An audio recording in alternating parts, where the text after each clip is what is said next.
Baiklah, perkenalkan kami dari kelompok 4. Kami akan menjelaskan materi cyanobacteria.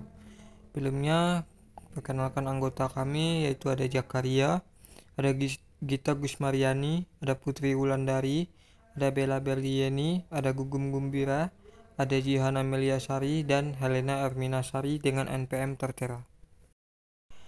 Adapun yang akan kami bahas di sini yaitu tentang morfologi dari cyanobacteria, lalu ada karakteristik dari cyanobacteria dan spesies-spesies yang terbagi di dalam atau spesies-spesies contoh dari cyanobacteria tersebut. Yang pertama yaitu morfologinya. Jadi sel cyanobacteria ini punya dinding sel yang sangat berdiferensiasi. Tipe gram negatif dengan membran plasma dan membran luar yang dipisahkan oleh ruang berperiplasma. Selain itu, cyanobacteria ini juga memiliki sistem internal membran tilakoid, yang dimana rantai transfer elektron itu yang campur tangan dalam fotosintesis dan respirasi berada. Sistem membran yang berbeda ini memberi bakteri ini kompleksitas yang unik. Nah, jadi mereka tidak memiliki flagella. Beberapa spesies memiliki filamen yang bergerak disebut homogonias, yang memungkinkan untuk meluncur di permukaan. Nah, bentuk filamen multiseluler ini seperti jenis kelamin Oscillatoria, mampu menghasilkan gerakan bergelombang melalui osilasi filamen. Spesies lain yang menghuni kolom air membentuk vesikel gas, dibentuk oleh polang protein yang memberi mereka daya apung. Homogonias terdiri dari sel-sel tipis dengan sel-sel tajam di ujungnya. Sel ini dilepaskan dan dimobilisasi, tumbuh di tempat yang jauh dari koloni utama, tempat koloni baru bermula. Nah, di sebelah kirinya kita bisa melihat bentuk morfologi dari cyanobacteria itu sendiri. Seperti yang ada dijelaskan barusan bahwa untuk gambarannya itu ada di gambar di samping. Bisa kita lihat. Selanjutnya ada karakteristik dari cyanobacteria. Cyanobacteria merupakan sejenis bakteri dan bukan jenis ganggang biru atau hijau. Cyanobacteria adalah organisme prokaryotik bersel tunggal dan memiliki bentuk atau siklus kehidupan yang paling sederhana. Kemudian cyanobacteria memproduksi makanannya sendiri dengan cara berfotosintesis seperti halnya tanaman lain. Tetapi sel cyanobacteria melakukan dengan cara yang lebih sederhana dan kurang beberapa karakteristik struktural dari organisme eukariotik. Ukuran cyanobacteria jauh lebih kecil dari tanaman, hewan, jamur, atau sel protista. Ukuran cyanobacteria biasanya 1/10 hingga 1/20 dari ukuran sel eukariotik. Nah, kalau selanjutnya cyanobacteria dia memiliki bentuk eksternal yang bulat. Untuk karakteristik berikutnya, seperti halnya pada sel tumbuhan, dinding sel cyanobacteria berperan juga untuk menyediakan struktur sel pada cyanobacterianya. Nah, meskipun ukuran dan bentuk cyanobacteria jauh lebih kecil dan sederhana daripada struktur eukariotik, namun cyanobacteria lebih besar dan memiliki struktur internal lebih dari virus. Cyanobacteria tidak memiliki organel seperti mitokondria, kloroplas, retikulum endoplasma, atau badan Golgi yang ditemukan pada sel-sel eukariotik. Ribosom adalah salah satu organel dalam sitoplasma cyanobacteria. Nah, struktur ini yang mengandung RNA yang bertanggung jawab untuk sintesis protein. DNA dalam sel cyanobacteria yang terkandung di dalamnya berbentuk melingkar dengan kromosom lingkar tunggal. Cyanobacteria tidak memiliki inti, sehingga kromosom tidak terikat dalam membran, tetapi diadakan di nukleot, wilayah sel di mana DNA berada. Aspergillus sp. Memiliki ciri-ciri koloninya berwarna kuning, abu-abu atau coklat, kemudian berbentuk rantai seperti kuas atau bergerombol bulat, kemudian memiliki organisme multiseluler yang membentuk konodia.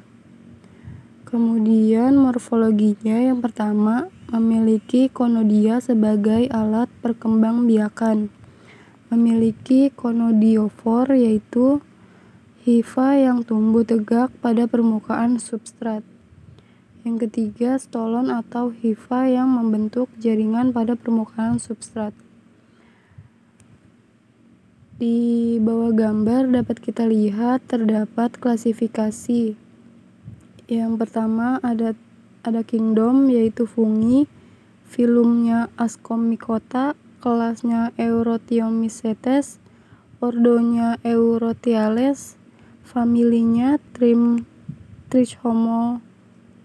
Trichomonaceae, genusnya ada Aspergillus, dan spesiesnya Aspergillus sp. Baik, selanjutnya slide ke-7 saya akan menjelaskan Rhizopus sp. Klasifikasinya kingdom fungi, kelas Zygomycetes, ordo Mucolares, famili Mucoraceae, genus Rhizopus, spesies Rhizopus sp. Pengertiannya, Rhizopus sp hidup sebagai sapropit dan beberapa spesies lain hidup sebagai parasit pada tumbuhan.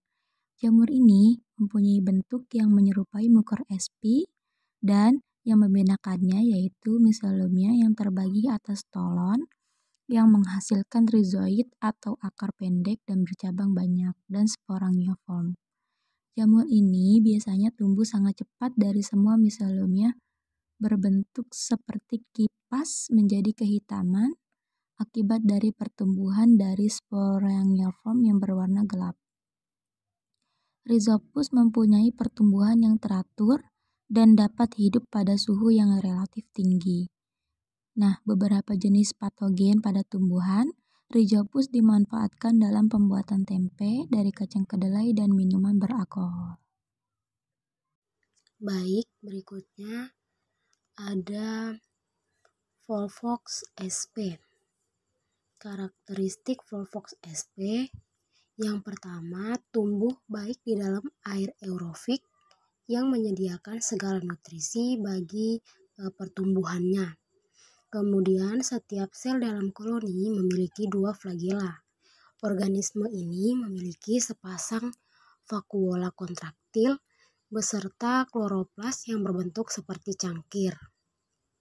Kemudian, sel-sel dapat berupa sel tunggal atau biflagellata. Terus sel-sel individu melekat satu sama lain dengan bantuan helai sitoplasma. Kemudian gerak flagela sel dalam koloni digunakan untuk berenang atau berpindah tempat. Kemudian yang terakhir, organisme parasit yang disebut proales dikenal memakan sel koloni Volvox. Berikutnya ada klasifikasi Volvox. Divisi Chlorophyta, kelas Chlorophytaceae, ordo Volvocales, famili Volvocaceae, genus Volvox, spesies Volvox sp. Cyanidra. Adapun ciri-ciri Cyanidra kurang lebih ada 10, yaitu 1. Termasuk golongan diatom, 2. Berwarna biru kehijauan, 3. Bersifat non-motil, 4. Tidak berkoloni, 5. Berkembang biak secara vegetatif yaitu dengan cara membelah sel dan fragmentasi, dan secara generatif yaitu dengan cara membentuk spora. Keenam, membentuk memanjang seperti jarum. Ketujuh, bisa hidup secara individu maupun koloni. 8. Jika berkoloni akan berkumpul pada satu titik di gumpalan lendir yang dikeluarkan dari pori-porinya. 9. Spesies tertentu memiliki 2 tanduk pendek atau duri yang menonjol tepat di atas katup pori-pori. 10. Hidup di air tawar seperti danau ataupun waduk. Adapun klasifikasi Cyanidra adalah divisi Bacillariophyta, kelas Bacillariopiceae, ordo Penales, famili Diatomaceae, genus Cyanidra, spesies Cyanidra.